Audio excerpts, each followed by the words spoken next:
साल 2031। पूरी दुनिया पर अचानक एक नया हिमयुग आ चुका है, यानी ऐसा दौर जब भयंकर ठंड और बर्फ पूरी धरती को अपनी चपेट में ले लेती है। धरती का लगभग हर कोना बर्फ से ढक चुका है और ज्यादातर इंसान मर चुके हैं। जो कुछ लोग जिंदा बचे हैं उनकी पूरी दुनिया अब एक ही ट्रेन के अंदर बस कर रह गई है। इस ट्रेन का नाम है स्नोपियर्सर। ये ट्रेन पिछले 17 सालों से बिना रुके दुनिया का चक्कर लगा रही है। बाहर चाहे अंटार्कटिका जैसी सर्दी हो या किसी रेगिस्तान की गर्मी, ट्रेन के अंदर का माहौल इंसानों और जानवरों के रहने लायक बनाया गया है। लेकिन सवाल ये है कि क्या इस ट्रेन में रहने वाले सभी लोग बराबर हैं? जवाब है नहीं। इस ट्रेन के अंदर भी वही भेदभाव मौजूद है जो कभी पुरानी दुनिया में था। ट्रेन के आगे वाले डिब्बों में अमीर और ताकतवर लोग रहते हैं। उनके पास बेहतर खाना, स्कूल, अस्पताल और हर तरह की सुविधा है। वहीं ट्रेन के सबसे पिछले हिस्से में गरीब लोगों को जानवरों की तरह ठूंस कर रखा गया है। उन्हें न अच्छा खाना मिलता है और न ही इज्जत। जिंदा रहने के लिए उन्हें सिर्फ एक प्रोटीन बार दिया जाता है। स्नोपियर्सर का निर्माण एक परिवहन व्यवसायी विलफोर्ड ने किया था। ट्रेन का इंजन इतना खास है कि उसे लोग पवित्र इंजन कहते हैं और विलफोर्ड को कई लोग भगवान की तरह पूजते हैं। लेकिन ट्रेन के पिछले हिस्से में रहने वाले लोगों के लिए यह जगह किसी जहन्नुम से कम नहीं है। इन्हीं लोगों में कर्टिस और एडगर नाम के दो नौजवान भी हैं। दोनों सालों से हो रहे अत्याचार को खत्म करना चाहते हैं। उनका सपना है कि एक दिन यह वर्ग व्यवस्था टूट जाए और सभी लोग बराबर हो जाएं। एक दिन गार्ड्स टेल सेक्शन में लोगों की गिनती करने और खाना बांटने आते हैं। उनके साथ हो रहे भेदभाव को देखकर एडगर को बहुत गुस्सा आता है। वह तुरंत बगावत करना चाहता था, लेकिन कर्टिस उसे रोक लेता है। कर्टिस को पता था कि यह सही वक्त नहीं है उनसे झगड़ा करने का। दरअसल काफी समय से कोई अनजान इंसान उनकी मदद कर रहा था। रोज मिलने वाले प्रोटीन बार्स के अंदर छोटे कैप्सूल छिपाकर संदेश भेजे जाते थे। इन संदेशों में आने वाले वक्त की जानकारी होती थी। उस दिन भी एक कैप्सूल मिलता है। उसमें एक नाम लिखा था गूंग मिन्सू। मिन्सू एक सुरक्षा विशेषज्ञ है जो इस वक्त ट्रेन की जेल में बंद है। कर्टिस ये संदेश लेकर टेल सेक्शन के बुजुर्ग नेता गिलियम के पास जाता है। गिलियम का एक हाथ नहीं होता, लेकिन उसकी सोच और तजुर्बा सबसे ज्यादा था। दोनों मिलकर एक बड़ा प्लान बनाते हैं। अगर वे इंजन सेक्शन तक पहुंच जाएं, तो पूरी ट्रेन पर कब्जा कर सकते हैं। लेकिन इंजन तक पहुंचने के लिए पहले जेल सेक्शन तक जाना होगा और मिन्सू को आजाद करना होगा। सिर्फ वही उन्हें आगे के सुरक्षा द्वार पार करवा सकता है। प्लान पूरी तरह तैयार हो जाती है, लेकिन उस रात विलफोर्ड की असिस्टेंट क्लॉड कुछ गार्ड्स के साथ टेल सेक्शन में आती है। उनका काम बच्चों का मेडिकल इंस्पेक्शन करना होता है। सभी बच्चों की लंबाई नापने के बाद वे टिम्मी और एंडी नाम के दो बच्चों को जबरदस्ती अपने साथ ले जाते हैं। बच्चों के माँ बाप और बाकी लोग इसके खिलाफ थे। एंडी का फादर एंड्रयू गुस्से में क्लॉड पर अपना जूता फेंक देता है। जूता लगते ही क्लॉड के सिर से खून निकलने लगा। अब इसकी सजा उसे जल्द ही मिलने वाली थी। कुछ देर बाद मिनिस्टर मेसन गार्ड्स के साथ आती है। एंड्रयू को सबके सामने पकड़कर ट्रेन की खिड़की के बाहर उसका हाथ जमा देने के लिए मजबूर किया जाता है। सिर्फ कुछ मिनट में उसका हाथ पूरी तरह बर्फ बन जाता है और फिर एक गार्ड स्लेज हैमर से उस जम चुके हाथ को तोड़ देता है। मेसन सबको समझाती है कि इस ट्रेन में हर इंसान की एक जगह है। अमीर लोग सिर पर पहनी जाने वाली टोपी हैं और टेल सेक्शन के लोग सिर्फ जूतों के समान जूतों की जगह पैरों के नीचे होती है, सिर के ऊपर नहीं। ये सब देखकर कर्टिस के अंदर का गुस्सा और भी बढ़ने लगा। अब उसे समझ आ चुका था कि इंतजार का वक्त खत्म होने वाला है। एंड्रयू के साथ हुई बेरहमी के बाद टेल सेक्शन के लोगों का गुस्सा बहुत बढ़ चुका था। कर्टिस समझ गया कि अब और इंतजार करना बेकार है। उसने पहले ही मिन्सू के लिए एक खास नशे जैसा केमिकल जमा कर रखा था। उसे पता था कि मिन्सू को आजाद करने के लिए इसी चीज की जरूरत पड़ेगी। इसी दौरान कर्टिस एक और बात नोटिस करता है। उसके मन में शक पैदा हुआ कि गार्ड्स के पास जो बंदूकें हैं शायद उनमें गोलियां ही नहीं बची हैं। 4 साल पहले हुई एक बगावत में उन्होंने अपना ज्यादातर एम्यूनिशन खर्च कर दिया था। अगले दिन सब लोग तैयार हो जाते हैं। प्लान के मुताबिक जैसे ही गार्ड्स खाना बांटने आते हैं, तब कोई भी प्रोटीन बार लेने को तैयार नहीं होता। सभी बेहतर खाने की मांग करते हैं। माहौल बहुत ही टेंस होने लगा। कर्टिस हिम्मत करके एक गार्ड की बंदूक के सामने जाकर खड़ा हो जाता है। गार्ड ट्रिगर दबाता है, लेकिन कुछ नहीं होता। बंदूक सच में खाली थी।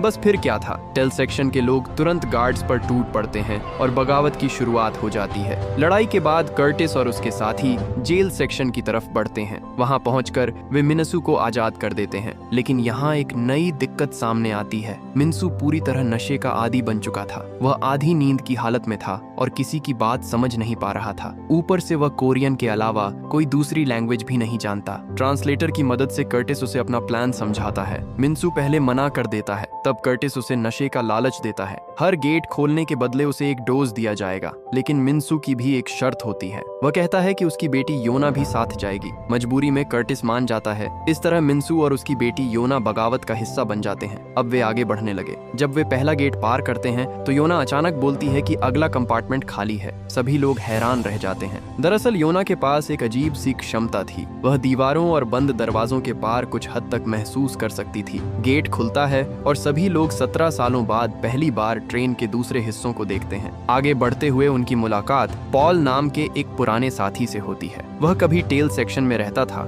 लेकिन बाद में उसे किचन सेक्शन में काम करने के लिए ले जाया गया था। पॉल उन्हें एक भयानक सच बताता है। टेल सेक्शन के लोगों को जो प्रोटीन बार्स दिए जाते हैं वे किसी पौष्टिक खाने से नहीं बने होते। वे बनाए जाते हैं कीड़ों मकोड़ों के पेस्ट से। ये देखकर कर्टिस को बहुत गुस्सा आने लगा। इतने सालों तक वह और उसके लोग असल में कीड़े खाकर जिंदा थे। इसी दौरान उन्हें एक और कैप्सूल मिलता है। इस बार उसमें सिर्फ एक वर्ड लिखा होता है और वह था वाटर। गिलियम पहले ही समझ चुका था कि अगर वे वाटर सप्लाई सेक्शन पर कब्जा कर लेते हैं तो पूरी ट्रेन पर दबाव बना सकते हैं। पानी हर आदमी की जरूरत है, चाहे वह अमीर हो या गरीब। लेकिन वाटर सेक्शन तक पहुंचने से पहले योना को एक और चीज महसूस होती है। वह कहती है कि आगे बहुत सारे लोग उनका इंतजार कर रहे हैं और उन सभी के हाथ में हथियार है। मिन्सू गेट खोलने से हिचकिचाता है, लेकिन तब तक काफी देर हो चुकी थी। जैसे ही दरवाजा खुलता है, सामने फ्रैंको और उसके मास्क पहने हुए लोग खड़े मिलते हैं। फ्रैंको एक बड़ी मछली को काटकर उसका खून अपने हथियार पर लगाता है, जैसे किसी जंग की शुरुआत का अलर्ट दे रहा हो। फ्रैंको और उसके मास्क पहने हुए लोग टेल सेक्शन के लोगों पर हमला शुरू कर देते हैं। दोनों तरफ से तलवारों, कुल्हाड़ियों और दूसरे हथियारों से हमले होने लगते हैं। कर्टिस और उसके साथी पूरी ताकत से लड़ते हैं, लेकिन सामने वाले लोग भी किसी कीमत पर पीछे हटने को तैयार नहीं होते। इस खूनी लड़ाई में कई लोग अपनी जान गंवा देते हैं। इसी बीच स्नोपियर्सर एक बड़े ब्रिज पर पहुंचती है। ट्रेन का एक हिस्सा बर्फ से टकराता है और जोर का झटका लगता है। कुछ देर के लिए दोनों तरफ के लोग अपना बैलेंस खो देते हैं, लेकिन इसी अफरा तफरी में मिन्सू और योना एक हैरान कर देने वाली चीज देखते हैं। ब्रिज के पास पड़ी एक पुरानी क्रैश हुई एयरप्लेन पर जमी बर्फ धीरे धीरे पिघल रही थी। यह देखकर मिन्सू समझ जाता है कि बाहर का तापमान बदल रहा है। हो सकता है दुनिया धीरे धीरे दोबारा रहने लायक बन रही हो, लेकिन इस वक्त उनके पास इस बारे में सोचने का टाइम नहीं था। हर साल जब ट्रेन इस ब्रिज को पार करती थी, तब नए साल का जश्न मनाया जाता था। इसी मौके पर मिनिस्टर मेसन फिर सामने आती है और विलफोर्ड की तारीफों के पुल बांधने लगती है। वह कहती है कि सभी लोग सिर्फ विलफोर्ड की वजह से जिंदा हैं। विलफोर्ड ही उनका रक्षक है। लेकिन कर्टिस समझ चुका था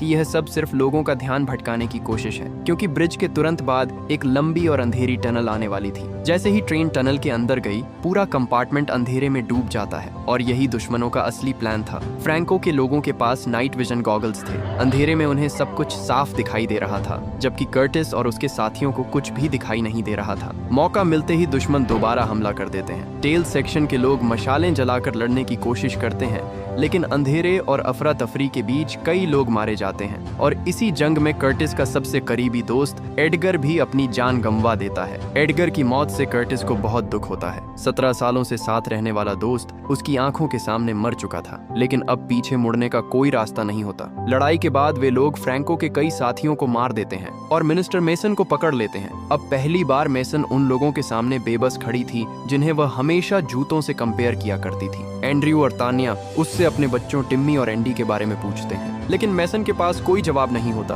वह सिर्फ इतना बताती है कि विलफोर्ड को बच्चे पसंद हैं और इसी वजह से उन्हें आगे ले जाया गया था। कर्टिस को लगता है कि अब वाटर सेक्शन उनके कब्जे में है, इसलिए पूरी ट्रेन को कंट्रोल करना आसान हो जाएगा। लेकिन यह सुनकर मेसन हंसने लगती है। वह बताती है कि पानी का सिस्टम पीछे से नहीं, बल्कि ट्रेन के आगे वाले हिस्सों से कंट्रोल होता है। यानी इतनी बड़ी जीत के बाद भी कर्टिस को असली कंट्रोल नहीं मिला था। मेसन एक और चौंकाने वाली बात बताती है। वह कहती है कि विलफोर्ड कर्टिस को बहुत अच्छी तरह जानता है। उसकी हर हरकत पर नजर रखी जा रही थी। यह सुनकर कर्टिस हैरान रह गया। उसे समझ नहीं आता कि विलफोर्ड उसके बारे में इतना सब कैसे जानता है। जब कर्टिस मेसन को मौत की धमकी देता है, तब वह आखिरकार मदद करने के लिए तैयार हो जाती है। मेसन कहती है कि वह उन्हें सीधा विलफोर्ड तक ले जा सकती है, बस इसके बदले उसे जिंदा छोड़ दिया जाए। इंजन सेक्शन पहले से कहीं ज्यादा नजदीक था, लेकिन वहां तक पहुंचने के लिए अभी भी कई कंपार्टमेंट्स पार करने थे। अगली सुबह कर्टिस और उसके साथी मिनिस्टर मेसन को बंदी बनाकर ट्रेन के आगे वाले कंपार्टमेंट्स की तरफ बढ़ते हैं। गिलियम पीछे रहकर बचे हुए लोगों की जिम्मेदारी संभालता है, जबकि Curtis, Andrew, Tanya Tanya, Gray, Minsu और योना अपना सफर जारी रखते हैं। जैसे जैसे वे आगे बढ़ने लगे, उनके सामने स्नोपियर्सर का एक बिल्कुल अलग चेहरा आता है। सबसे पहले वे एक बड़े ग्रीन हाउस सेक्शन में पहुंचते हैं। यहाँ हर तरफ हरियाली ही हरियाली थी। पेड़ पौधे उग रहे थे, फल और सब्जियां तैयार हो रही थीं। टेल सेक्शन में सालों तक अंधेरे और गंदगी में रहने वाले लोगों के लिए यह किसी सपने से कम नहीं था। योना, जो ट्रेन के अंदर ही पैदा हुई थी, पहली बार असली मिट्टी और पौधों को देख रही थी। उसके लिए यह सब बिल्कुल नया था। इसके बाद वे एक्वेरियम सेक्शन में पहुंचते हैं। पानी के अंदर जिंदा मछलियां तैर रही थीं। मिनिस्टर मेसन जान बचाने के लिए सभी को सुशी खाने के लिए इनवाइट करती है। लगभग 17 साल बाद कर्टिस और उसके साथियों को पहली बार असली और स्वादिष्ट खाना खाने को मिलता है। लेकिन कर्टिस मेसन को वही प्रोटीन बार खाने पर मजबूर करता है जो सालों से टेल सेक्शन के लोग खाते आ रहे थे। आगे बढ़ने पर वे स्कूल कंपार्टमेंट में पहुंचते हैं। यहाँ अमीर लोगों के बच्चों को पढ़ाया जा रहा था। तान्या और एंड्रयू अपने बच्चों को ढूंढने लगते हैं। कुछ बच्चे बताते हैं कि टिम्मी और एंडी को ट्रेन के और आगे ले जाया गया है। तभी क्लास की टीचर एक वीडियो चलाती है। वीडियो में विलफोर्ड को महान रक्षक और मसीहा की तरह दिखाया जा रहा था। बच्चों को सिखाया जा रहा था कि स्नोपियर्सर ही उनकी दुनिया है और विलफोर्ड ही उनका भगवान है। वीडियो में बताया जाता है कि अगर ट्रेन कभी रुक गई तो सभी लोग जमकर मर जाएंगे, इसीलिए विलफोर्ड की हर बात मानना जरूरी है। ये सब देखकर कर्टिस समझ जाता है कि ट्रेन के लोगों को बचपन से ही प्रोपेगेंडा के जरिए कंट्रोल किया जा रहा है। इसी दौरान ट्रेन 7 बेल्स माउंटेन नाम की जगह से गुजरती है। ये वही जगह थी जहां कई साल पहले 7 लोग ट्रेन से बाहर कूद गए थे। उन्होंने आजादी की कोशिश की थी, लेकिन कुछ ही देर में बर्फ के नीचे दबकर मर गए। हर साल ट्रेन यहाँ से गुजरती थी और उनकी याद में एक फॉर्मल सेरेमनी रखी जाती थी। इसी मौके पर विलफोर्ड की तरफ से सभी को उबले हुए अंडे भेजे जाते हैं। कर्टिस को अंडे के अंदर एक और कैप्सूल मिलता है। इस बार भी उस पर सिर्फ एक शब्द लिखा था और वह था ब्लड कर्टिस। इस संदेश का मतलब समझने की कोशिश ही कर रहा होता है कि अचानक सब कुछ बदल जाता है। अंडे बांटने वाले लोगों के पास छिपी हुई बंदूकें निकल आती हैं और बिना किसी वार्निंग के गोलियां चलनी शुरू हो जाती हैं। स्कूल कंपार्टमेंट कुछ ही पलों में जंग का मैदान बन जाता है। टीचर भी इस साजिश का हिस्सा होती है। वह भी हथियार उठा लेती है। गोलीबारी में एंड्रयू को गोली लग जाती है और वह मर जाता है। टीचर भी कुछ देर बाद मारी जाती है, लेकिन नुकसान यहीं खत्म नहीं होता। इसी वक्त कर्टिस स्कूल के बड़े स्क्रीन पर एक लाइव वीडियो देखता है। वीडियो में फ्रैंको नजर आ रहा था और उसके सामने गिलियम था। कर्टिस कुछ कर पाता उससे पहले ही फ्रैंको गिलियम को मार देता है। अपने गुरु और पिता समान इंसान की मौत देखकर कर्टिस टूट जाता है। वह बिना एक पल सोचे मिनिस्टर मेसन को पकड़ता है और उसी स्कूल कंपार्टमेंट में उसका काम तमाम कर देता है। अब कर्टिस के पास न गिलियम था, न एडगर, न एंड्रयू, लेकिन इंजन सेक्शन अब बहुत करीब था। मिनिस्टर मेसन की मौत के बाद कर्टिस और उसके साथी बिना रुके इंजन सेक्शन की तरफ बढ़ते रहते हैं, लेकिन इंजन तक पहुंचने से पहले उन्हें एक और भारी कीमत चुकानी पड़ी। फ्रैंको अब भी जिंदा था और दूर से लगातार हमले कर रहा था। उसकी गोलीबारी में तान्या भी मारी जाती है। मरने से पहले वह कर्टिस से सिर्फ एक बात कहती है, मेरे बेटे टिम्मी को बचा लेना। कर्टिस उससे वादा करता है। तान्या की मौत के बाद ग्रे अपनी जान की परवाह किए बिना कर्टिस को बचाता है। इस दौरान ग्रे खुद भी मारा जाता है। अब बगावत की शुरुआत करने वाले लोगों में से लगभग सभी मर चुके थे। आखिर में सिर्फ 3 लोग बचते हैं, कर्टिस, मिन्सू और योना। तीनों इंजन सेक्शन के बिल्कुल पास पहुंच जाते हैं। यहीं पर कर्टिस अपने अतीत का सबसे अंधेरा सच बताता है। वह मिन्सू को बताता है कि जब स्नोपियर्सर पर पहली बार लोगों को लाया गया था, तब टेल सेक्शन में लगभग 2000 लोग रहा करते थे, लेकिन उस समय न जरूरत जितना खाना था और न ही कोई सुविधा। लोग भूख से तड़प रहे थे। हालात इतने खराब हो गए थे कि लोग जिंदा रहने के लिए एक दूसरे को मारकर खाने लगे। इंसान इंसान को खा रहा था। कर्टिस कबूल करता है कि उस वक्त वह भी उन्हीं लोगों में शामिल था। एक दिन एक भूखा आदमी एक छोटे बच्चे को मारकर खाने वाला था, लेकिन तब गिलियम ने उस बच्चे को बचाने के लिए अपना खुद का हाथ काट दिया था। उसने अपने शरीर का मांस देकर बच्चे की जान बचाई थी। उस दिन के बाद टेल सेक्शन के लोग बदलने लगे और जिस बच्चे को गिलियम ने बचाया था वह कोई और नहीं बल्कि एडगर था, और जो आदमी उसे खाने की सोच रहा था वह खुद कर्टिस था। ये सच बताते हुए कर्टिस की आवाज भर आती है। इतने सालों से वह इसी पाप का बोझ लेकर जी रहा था। इसी बीच मिन्सू अपना असली प्लान बताता है। वह कहता है कि उसका लक्ष्य कभी इंजन पर कब्जा करना नहीं था। उसने देखा था कि बाहर की दुनिया धीरे धीरे दोबारा रहने लायक बन रही है, इसलिए वह ट्रेन से बाहर निकलना चाहता था। उसने सालों तक इंडस्ट्रियल वेस्ट से बने एक्सप्लोसिव केमिकल्स जमा किए थे। ये केमिकल्स एक पावरफुल बम की तरह काम कर सकते थे। उसका प्लान था ट्रेन का दरवाजा उड़ाकर बाहर निकलना, लेकिन तभी विलफोर्ड की असिस्टेंट क्लॉड सामने आ जाती है। वह मिन्सू को गोली मार देती है और कर्टिस को इंजन रूम के अंदर ले जाती है। 17 सालों की लड़ाई के बाद कर्टिस पहली बार विलफोर्ड के सामने खड़ा था। इंजन रूम में सब कुछ शांत था, न कोई गार्ड न कोई लड़ाई,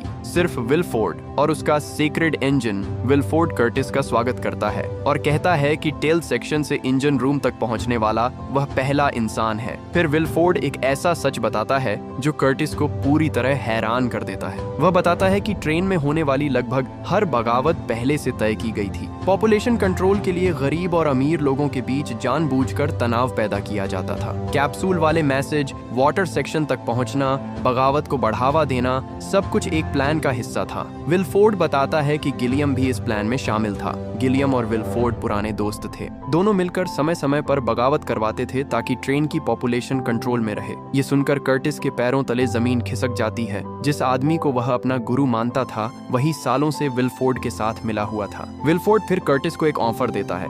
वह कहता है कि अब वह बूढ़ा हो रहा है, स्नोपियर्सर को एक नए लीडर की जरूरत है और उसकी नजर में कर्टिस ही उसकी जगह लेने के लायक है। विलफोर्ड चाहता था कि कर्टिस अगला विलफोर्ड बन जाए, ट्रेन को संभाले, सिस्टम को चलाता रहे और गरीब अमीर के इसी चक्र को जारी रखे। कर्टिस के सामने अब उसकी जिंदगी का सबसे बड़ा फैसला था। उसने पूरी जिंदगी जिस सिस्टम के खिलाफ लड़ाई लड़ी थी, अब वही सिस्टम उसे अपना अगला लीडर बनाना चाहता है। लेकिन इसी दौरान योना इंजन रूम के अंदर पहुंच जाती है। अपनी खास क्षमता की मदद से वह इंजन के नीचे कुछ देख लेती है। कर्टिस और योना मिलकर इंजन के फर्श की प्लेटें हटाते हैं और जो नजारा सामने आता है उसे देखकर दोनों हैरान रह गए। इंजन के नीचे एक बहुत छोटा और तंग कंपार्टमेंट बना हुआ था। उस कंपार्टमेंट के अंदर टिम्मी और एंडी काम कर रहे थे। स्नोपियर्सर का इंजन पूरी तरह ऑटोमेटिक नहीं था। इंजन के कुछ मैकेनिकल पार्ट्स को चलाने और ठीक रखने के लिए छोटे बच्चों का इस्तेमाल किया जा रहा था। जहां मशीन नहीं पहुंच सकती थी वहां बच्चों को गुस्सा दिया जाता था। इसी वजह से टेल सेक्शन से बार बार बच्चों को चुनकर ले जाया जाता था।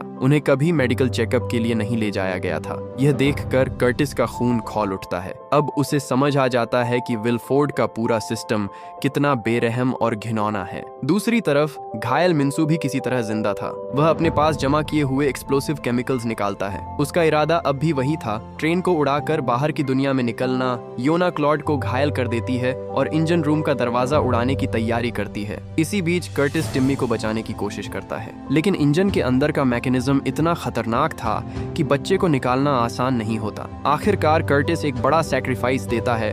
वह अपना हाथ कुर्बान करके टिम्मी को इंजन के अंदर से बाहर निकाल लेता है, बिल्कुल वैसे ही जैसे कभी गिलियम ने एडगर को बचाने के लिए अपना हाथ दिया था। कर्टिस ने आखिरकार अपने पुराने पापों का प्रायश्चित कर दिया था। उधर मिन्सू और योना बम को एक्टिवेट कर देते हैं। कुछ ही समय बाद एक जबरदस्त धमाका होता है। स्नोपियर्सर के दरवाजे टूट जाते हैं और ट्रेन पटरी से उतरकर बर्फीली पहाड़ियों में पलट जाती है। 17 सालों से चल रहा पूरा सिस्टम एक ही पल में खत्म हो जाता है। विलफोर्ड मर जाता है। ट्रेन के लगभग सभी लोग मर जाते हैं। कर्टिस और मिन्सू भी अपनी जान गंवा देते हैं, लेकिन उनके सैक्रिफाइस की वजह से 2 लोग बच जाते हैं, योना और टिम्मी। धमाके के बाद दोनों होश में आते हैं और पहली बार ट्रेन के बाहर की दुनिया में कदम रखते हैं। उनके सामने सफेद बर्फ से ढका हुआ विशाल मैदान था। बाहर जिंदगी अब भी मौजूद है। अगर एक जानवर जिंदा रह सकता है तो इंसान भी रह सकते हैं। और इसी के साथ ये कहानी यहीं पर खत्म हो जाती है। ऐसे ही वीडियो के लिए हमारे चैनल को सब्सक्राइब करें। आपका एक सब्सक्राइब हमारी टीम को बहुत मोटिवेट करता है।